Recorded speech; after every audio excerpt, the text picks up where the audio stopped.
Boa noite a todos. Meu nome é Alípio Prado, eu sou aluno da Unifenas do quinto período e hoje eu vou apresentar para vocês um trabalho de revisão de literatura que eu e minha colega Fernanda Souza estamos desenvolvendo junto com a orientação da doutora Audrey Beatriz sobre as manifestações neurológicas da Covid-19. Essa revisão ela serve para reunir as informações disponíveis até o momento acerca da ação do coronavírus no sistema nervoso. Para isso, é importante a gente observar a fisiopatologia e as manifestações clínicas dos pacientes infectados pelo vírus. Para introduzir, a síndrome respiratória aguda causada pelo novo coronavírus, conhecido como SARS-CoV-2, ele surgiu em dezembro de 2019, acometendo de modo severo diversos países. A doença ela foi previamente detectada na cidade de Wuhan, na China, e ela se intensificou e foi considerada em março de 2020 uma pandemia.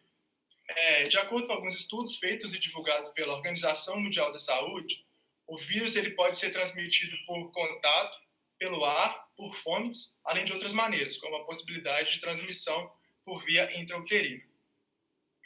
O surgimento dos eventos neurológicos causados pela Covid-19 está intimamente relacionado com a fisiopatologia da doença, né? Então, ela pode ser observada em uma parte considerável da população e as manifestações principais são a anosmia, que é a perda do olfato, a ageusia, perda do paladar, as dores de cabeça, os eventos agudos cerebrovasculares que podem levar até a morte, né? O nosso trabalho ele é uma revisão de literatura referente às manifestações neurológicas do Covid-19. Foi realizado com uma pesquisa nas bases de dados da Cielo, do PubMed e do Google Acadêmico. E, além disso, a gente fez uma pesquisa principal nas principais revistas e jornais acadêmicos, como o The New England Journal of Medicine e o Journal of American Medical Association. E a gente usou a combinação das palavras-chave, tal como Covid-19, coronavírus, neurological manifestations e entre outros. A gente selecionou 8 principais artigos, né, que foram publicados entre o período de dezembro de 2019 e julho de 2020, e eles eram estudos originais e alguns eram revisões de literatura. Então, para a gente entender as manifestações neurológicas do coronavírus, é necessário a gente observar a fisiopatologia. O vírus SARS-CoV-2 ele utiliza as proteínas em espícula de sua superfície para ligar ao receptor da enzima de conversão da angiotensina 2, conhecida como ACE2, que estão presentes nas células hospedeiras. Depois dessa ligação, eles usam a protease transmembrana, conhecida como TMPRSS2, para ativar o pico e permitir a entrada do vírus dentro da célula. Então, o que determina a célula-alvo é a presença desse receptor ACE2 nas células. Então, a gente observa essa manifestação desse receptor nas células do epitélio respiratório, nas células renais e em grande parte das células do sistema nervoso, tal como os neurônios, os oligodendrócitos e os astrócitos. A gente também já observa em alguns trabalhos que eles já mostram a localização celular e espacial específica dentro do cérebro humano, né? Então a gente vê que a expressão do ACE2 está principalmente na substância negra, nos ventrículos, no giro temporal médio, no córtex posterior e também no bulbo olfatório. Além dessa presença dos receptores ACE2, é importante a gente entender a neuroinvasão viral. O principal caminho de infecção mais aceito até agora, né, que indica os inícios das manifestações neurológicas, ele se dá pela entrada do vírus através da invasão do parênquima neuronal por meio da mucosa nasal, acessando assim o sistema nervoso central por meio da lâmina crivosa pelo bulbo olfatório, ou também pela via do transporte retrógrado do primeiro par de nervos cranianos. Há outras evidências, mas elas não são tão conclusivas, de que o sistema nervoso ele também pode ser infectado pelos linfócitos T que possuem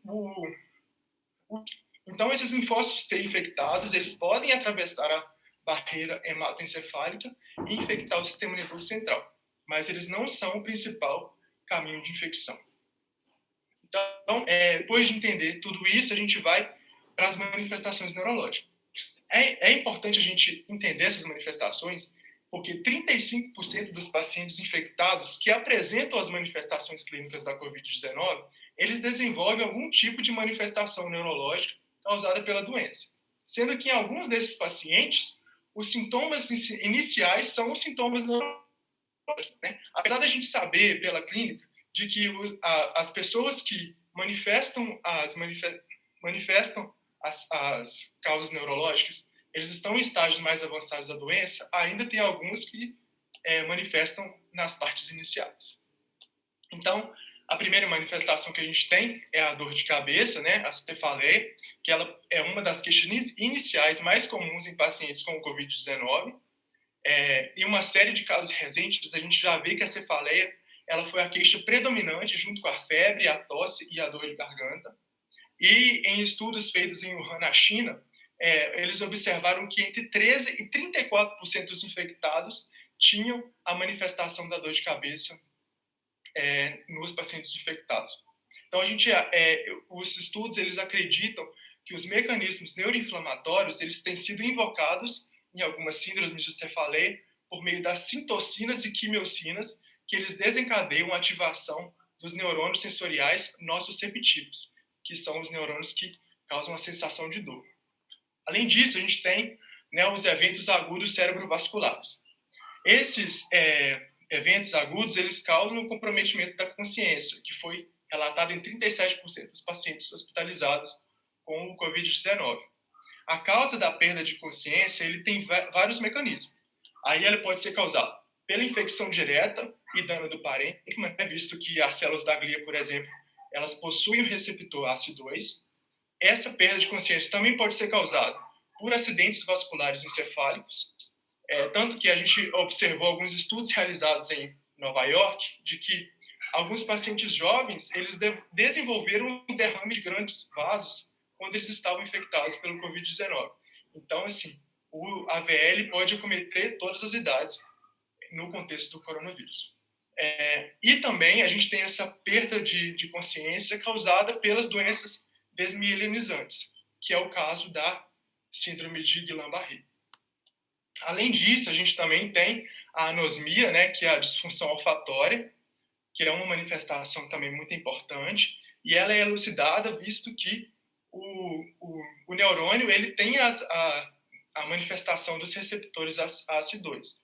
Então, pode ter essa diminuição dessa característica. E também a gente tem a manifestação da ageusia, que é a perda ou a diminuição do paladar.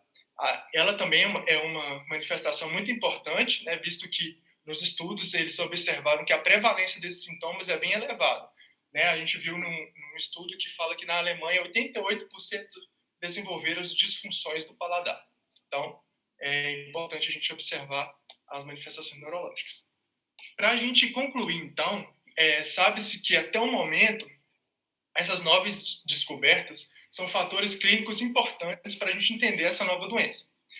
É importante identificar essas manifestações de forma precoce para que o tratamento e o monitoramento desses sintomas eles sejam feitos de forma eficaz, né, a fim da gente garantir melhores desfechos e recuperações desses pacientes. Além disso, a gente precisa entender a clínica da Covid-19, né, que é uma doença muito nova. E a gente entendendo a fisiopatologia e a história da doença no sistema nervoso central, a gente vai conseguir, né, melhores tratamentos e etc. Então, era isso que eu queria passar para vocês. Muito obrigado pela atenção e boa noite.